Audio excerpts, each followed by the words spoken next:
The following portion of Fox 43 AM Live is sponsored by Tender Loving Care Pet Nursing Hotel.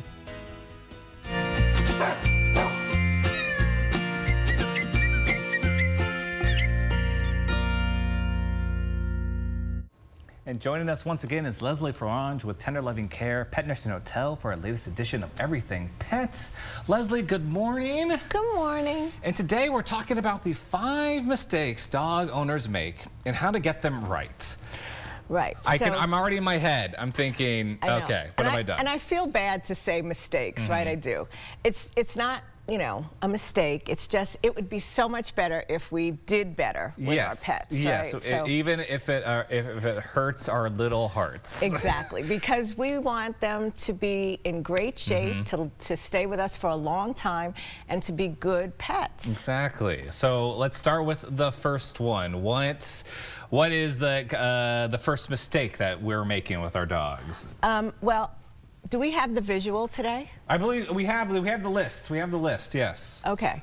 So the first one is not getting enough exercise. Yes. Which I did this past winter. Mimi and I, we did not go out enough. I gained weight. She gained weight. It's too cold. So I put her out the back. She did her thing. She came back in. We were straight, right?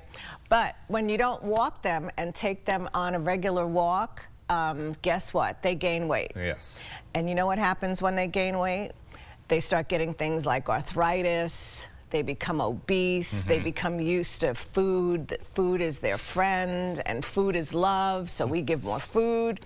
And, you know, having overweight, obese pets, not a good thing. Yes, I think we all like the chunky nicknames, but ultimately not a great thing. Not a great thing. So, like, if it's too cold to go on a walk or too hot to go on a walk, are there alternatives?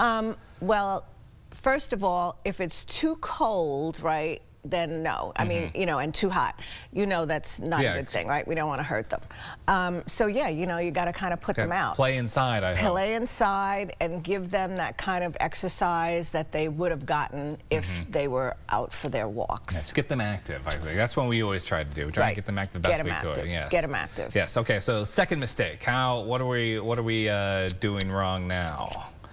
Well, the second one is sort of what we just talked about, is overeating. Yes. So one of the things that I always tell pet parents is, I know food is love, but also when pets are overweight, it lessens their, you know, their life.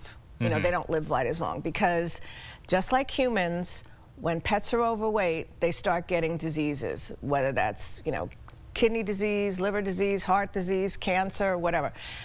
Now, I'm not saying they will get these things. I'm just saying that it opens up the larger possibility for it. And we're talking extra treats, the human food at the dinner table. Garth has made great friends with Augie in the past couple of weeks. I know, it's a wonderful thing, and we feel like, oh, you know, and we feel like, oh God, we're feeding them the same thing every night. If we ate the same thing every night, we would be so much healthier, right? But no, we start putting toppers on there. Oh, let's give them some wet food. Oh, let's give them some very attacked right this. Now, let's get the no. Keep the food the same. Let's not overdo it. And I'm not trying to put down wet food, but like wet food is crack. And once you start giving wet food, they almost don't want to eat the kibble anymore. So let's be judicious on that. And then of course there's things like, you know, fresh pet and all of these things, which I understand, but like don't overdo it. Okay. Okay. All right, so number 3. Number 3, I have to remind myself, skipping vet visits. Oh, yeah. Not a good thing. And this is something that happens with cats, and we talked about this earlier this month. Get the cats to the veterinarian. I say every year, and the same for the dogs. So you need to get your vaccinations. You need to do a senior panel if you have a dog that's over 5 or 6, get your senior panel so they can do the blood work, so they can make sure that the pet is okay. So, you know, by not going to the vet, you're also, you know, setting up a risk that something might be wrong, and by the time you figure it out, it's too late. And having those vaccines are key. Yes. Okay. Yes, definitely. And then number 4 now? Number 4 is, no training or socialization, which we can help out at TLC. Yes. So, during the pandemic, one of the things that happened, right, is that we were home with our pets. They got no socialization. All they knew was you and the wife, or you and the boyfriend, or what have you, or the girlfriend. And they didn't meet anybody else. So when someone else comes into the situation, they're freaked, they're stressed, they don't want to have anything to do with them, they become reactive, and that's not a way you want to have a pet. No. You want your pet to be friendly with everyone they meet. We don't want them jumping up on everyone, but we do want them to be friendly, to be polite, to have manners. And the ways to do that is to make sure that you are giving them some enrichment toys, you're going out and walking and letting them meet other people, meet other dogs. That's important for their overall well-being, as well as keeping them well socialized and well-mannered. Fantastic. So what about number 5 now, the final mistake? Okay, the final mistake is leaving them home for too long, leaving them alone. I have to go to work, Leslie. I know. I'll turn the radio on. So, when I was working on a regular basis every day, it's amazing. They know exactly what time you're going to be home. I don't know how they do that. They have this internal clock that lets them know, oh, she's going to be home, he's going to be home, and then therefore they're waiting at the door for you. So that's a beautiful thing. But if you leave them alone too long, right, and especially in their crate or something like that, you're making them hold their, they have to go to the bathroom. Yeah. Okay, can't think of the word. But you're making them hold it so that they can't go to the bathroom. And that's not good, because just like humans, that kind of backs up. It's not a good thing, and over time, it starts to have a health impact on them. Additionally, they become depressed.